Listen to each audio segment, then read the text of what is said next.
Hello friends, welcome back to our channel. இந்த வீடியோவில் நம்ம என்ன பார்க்க போகிறோம்னு பார்த்தீங்கன்னா, பாலிட்டியில் இருக்க இம்பார்ட்டண்டான டாபிக் தான் பார்க்க போகிறோம். குடியரசுத் தலைவர், துணை குடியரசுத் தலைவர், லோக்சபா, ராஜ்யசபாவோட உறுப்பினர்கள், சட்டப்பேரவை, அதே மாதிரி சட்ட மேலவையோட தேர்தல் யார் யார் நடத்துகிறாங்க, உள்ளாட்சி மன்ற உறுப்பினர்கள் தேர்தல், இது எல்லாத்தையும் நடத்துகிற அமைப்பு எது எது, அதே மாதிரி தேர்தலில் ஏற்படும் பிரச்சனைகளை விசாரிக்கும் அமைப்பு என்னென்ன அப்படின்றத பற்றி பார்க்கலாம். அதோட சில எக்ஸ்ட்ரா இன்ஃபர்மேஷனையும் பார்க்கலாம். வாங்க வீடியோக்குள்ளே போகலாம். குடியரசுத் தலைவர் அவருடைய தேர்தலை நடத்துகிற அமைப்பு இந்திய தேர்தல் ஆணையம். யாரு? இந்திய தேர்தல் ஆணையம். தேர்தலில் ஏற்படும் பிரச்சனைகளை விசாரிக்கும் அமைப்புன்னு பார்த்தீங்கன்னா உச்ச நீதிமன்றம். ஓகேங்களா?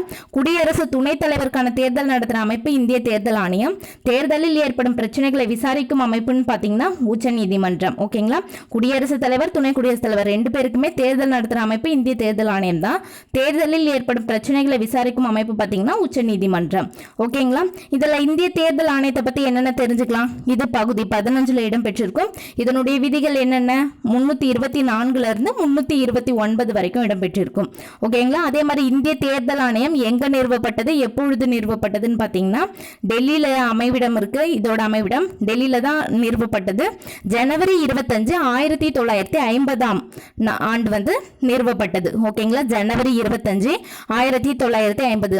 அதனாலதான் ஜனவரி 25 வாக்காளர் தினமா கொண்டாடுறோம். எப்பொழுதுல இருந்து அப்படின்னு பார்த்தீங்கன்னா 2012 இருந்து கொண்டாடுறோம். ஓகேங்களா? ஜனவரி 25 வாக்காளர் தினம் எப்பொழுதுல இருந்து 2012 இருந்து. அதே மாதிரி இந்திய தேர்தல் ஆணையம் என்னென்ன அழைக்கிறோம் அப்படின்னு பார்த்தீங்கன்னா நிர்வாச்சன் சதன் அப்படின்ட்டு அழைக்கிறோம். அதே மாதிரி உச்ச நீதிமன்றத்தை பற்றி என்னென்ன பார்க்கலாம் அப்படின்னு பார்த்தீங்கன்னா, உச்ச நீதிமன்றத்துக்கான பகுதி வந்து 5 இடம் பெற்றிருக்கும். உச்ச நீதிமன்றம் பற்றி அதனுடைய விதிகள் பார்த்தீங்கன்னா 124 இருந்து 147 வரைக்கும். ஓகேங்களா? 124 இருந்து 147 வரைக்கும் 1773 ஒழுங்குமுறை சட்டம் கொண்டுட்டு வந்திருப்பாங்க. அதன்படி தான் வந்து கல்கத்தாவில் முதல்ல உச்ச நீதிமன்றம் அமைக்கப்பட்டிருக்கும். அதனுடைய முதல் தலைமை நீதிபதி யாருன்னு பார்த்தீங்கன்னா Elijah Imphe. Okay, Elijah Imphe. அதே மாதிரி உச்ச நீதிமன்றம் எப்பொழுது, நம்மளுடைய உச்ச நீதிமன்றம் வந்து எங்க இருக்கு? இப்போ டெல்லியில இருக்கு. டெல்லியில நிறுவப்பட்ட நாள் பார்த்தீங்கன்னா ஜனவரி 28 1950. ஓகேங்களா? ஜனவரி 28 1950. ஓகே. அடுத்து லோக்சபா உறுப்பினர்கள் அவங்களுக்கான தேர்தல் நடத்துகிற அமைப்பு இந்திய தேர்தல் ஆணையம். தேர்தலில் ஏற்படும் பிரச்சனைகளை விசாரிக்கிற அமைப்பு பார்த்தீங்கன்னா உயர் நீதிமன்றம். ராஜ்யசபா உறுப்பினர்கள் அவர்களுக்கான தேர்தல் நடத்துகிற அமைப்பு வந்து இந்திய தேர்தல் ஆணையம். தேர்தலில் ஏற்படும் பிரச்சனைகளை விசாரிக்கும் அமைப்பு அப்படின்னு பார்த்தீங்கன்னா உயர் நீதிமன்றம். ஓகேங்களா? இவங்க ரெண்டு பேருக்குமே யாரு? இந்திய தேர்தல் ஆணையம் தான். லோக்சபாவா இருக்கட்டும், ராஜ்யசபாவா இருக்கட்டும், பார்லிமெண்ட் மொத்தமா பாராளுமன்றத்துக்கு யாரு தேர்தல் நடத்துறாங்க? இந்திய தேர்தல் ஆணையம் தான் நடத்துறாங்க. தேர்தலில் ஏற்படும் பிரச்சனைகளை விசாரிக்கும் அமைப்புன்னு கேட்டாங்கன்னா உயர் நீதிமன்றம். ஓகேங்களா? அடுத்து வந்து சட்டப்பேரவை தேர்தல். சட்டப்பேரவை தேர்தலும் சட்ட மேலவை தேர்தலும் இதே தான். இந்திய தேர்தல் ஆணையம், உயர் நீதிமன்றம் தான் வந்து தேர்தலில் ஏற்படும் பிரச்சனைகளை விசாரிக்கிற அமைப்பு. அதே மாதிரி சட்ட மேலவை தேர்தலும் இந்திய தேர்தல் ஆணையம் தான். தேர்தலில் ஏற்படும் பிரச்சனைகளை விசாரிக்கிற அமைப்பு உயர் நீதிமன்றம். ஓகேங்களா? லோக்சபா அதே மாதிரி சட்டப்பேரவை அப்படின்னா நேரடி தேர்தல் மூலமாக வந்து தேர்ந்தெடுப்போம். ராஜ்யசபா சட்ட மேலவை அப்படின்னா நியமன உறுப்பினர்கள் மூலமாக வந்து அவங்களுக்கான தேர்தல் வந்து நடைபெறும். ஓகேங்களா? அடுத்து உள்ளாட்சி மன்ற உறுப்பினர்கள் அப்படின்னு பார்த்தீங்கன்னா அவங்களுக்கான தேர்தல் நடத்துகிற அமைப்பு வந்து மாநில தேர்தல் ஆணையம். தேர்தலில் ஏற்படும் பிரச்சனைகளை விசாரிக்கும் அமைப்பு அப்படின்னு பார்த்தீங்கன்னா மாவட்ட நீதிமன்றம். ஓகேங்களா? இதில் வந்து உயர் நீதிமன்றம் பற்றி என்ன பார்க்கலாம் அப்படின்னு பார்த்தீங்கன்னா பகுதி 6 இடம்பெற்றிருக்கும். விதிகள் வந்து 214 முதல் 231 வரைக்கும்.